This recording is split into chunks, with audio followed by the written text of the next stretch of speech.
Eh bien bonjour mes amis, on est à nouveau vendredi, c'est le jour de ma capsule de chirologie et d'astrologie. Alors vous le savez, au fur et à mesure des semaines, je vous parle d'une partie de votre main pour vous permettre d'aller regarder qui vous êtes, de vous découvrir un petit peu différemment. Donc vous vous rappelez qu'on a parlé de la Lune qui nous parlait des perceptions et des émotions, de Vénus qui me parle d'amour et de plaisir, de la galaxie de Mars qui me parle de ma capacité à absorber les épreuves ou comment je vais réagir dans l'adversité. Aujourd'hui, nous allons parler du grand bénéfique. Le grand bénéfique dans votre main, c'est votre index. C'est tout simplement Jupiter, parce que vous vous rappelez que chaque partie de la main correspond aussi à une planète, c'est pour ça qu'on associe toujours la chirologie à l'astrologie. Alors votre index va nous parler en fait tout simplement de comment vous orientez vos ambitions. Qu'est-ce à dire? Eh bien c'est pas compliqué. À la base, nous avons tous des ambitions qui sont matérielles et uniquement matérielles. Je rêve de cette belle maison, de ce beau château en Espagne, de cette voiture rouge, etc. etc. Ça, ce sont des ambitions primaires, je dirais. Mais en réalité, ça répond à l'appel de votre paraître et non de votre être.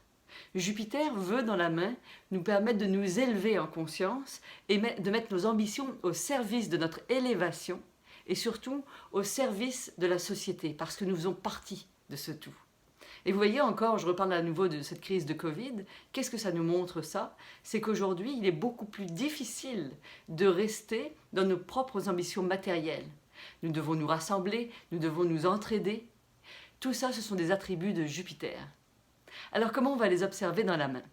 Premièrement, la première chose qu'on va faire, on va regarder la longueur de Jupiter versus celle de majeur qui va représenter Saturne. On dit généralement que le doigt doit arriver à la mi-phalange de Saturne, qui montre que j'ai des ambitions qui sont quand même raisonnables, mais qui sont bien présentes, et que je sais quand même les faire tout en sagesse. Une autre chose très importante, ça va être tous les signes que je vais retrouver sous Jupiter, donc ce petit côté dodu là. Qu'est-ce qu'on va y chercher? Si vous regardez votre main, vous allez y chercher une croix, une étoile, des carrés, un triangle ou l'ensemble de ces choses-là d'ailleurs. L'objectif en fait c'est de montrer qu'à chaque fois que vous avez un signe comme ça qui est comme une ridule, eh bien qu'est-ce que ça me dit? Ça me dit tout simplement que réellement vos besoins ou vos désirs de réussite sont mis au service non pas de votre propre ego, mais de la vie en général. Donc c'est un petit peu comme ça qu'on va regarder Jupiter. Puis alors la bonne nouvelle en ce moment, si on regarde au niveau astrologique, Jupiter est en débilitation. C'est pas très joli. Hein. Il est donc en Capricorne.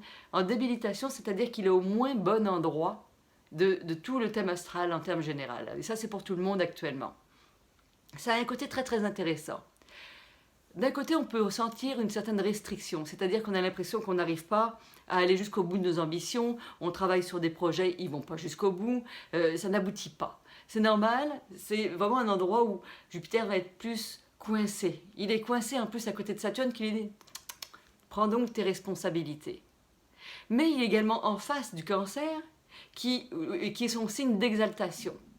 Donc comment vous pouvez l'utiliser actuellement, votre Jupiter? C'est de vous dire « Je vais aller voir au fond de moi, quelles sont mes véritables valeurs? Qu'est-ce que dans la réalité je veux exprimer dans mes ambitions ?» Et si vous voyez qu'actuellement vous êtes uniquement vers la matière, commencez à regarder comment vous pourriez participer vous aussi à la société. Comment vous pourriez participer et devenir un acteur de notre propre évolution à tous. Parce que vous le savez, cette notion de grandeur aussi nous donne cette possibilité de se dire ensemble, nous serons facteurs de changement. Si vous voyez que vous n'avez pas nécessairement ces signes de sagesse, si vous sentez que vous avez du mal à mettre votre cœur au service d'une cause, eh bien n'hésitez pas à me contacter parce que moi ça me fait plaisir. Premièrement, j'aime lire vos commentaires, j'aime vos questionnements et mon rôle à moi, c'est de vous guider là-dedans. Des signes, ça se développe. C'est parce que parfois on a comme le nez sur la forêt et on ne voit pas. On ne voit pas où est le potentiel et tout est indiqué dans votre main. Tout votre véritable potentiel y est. Donc n'hésitez pas à me contacter. En attendant, eh bien, je vous souhaite de rechercher vos buts les plus altruistes. Bon week-end!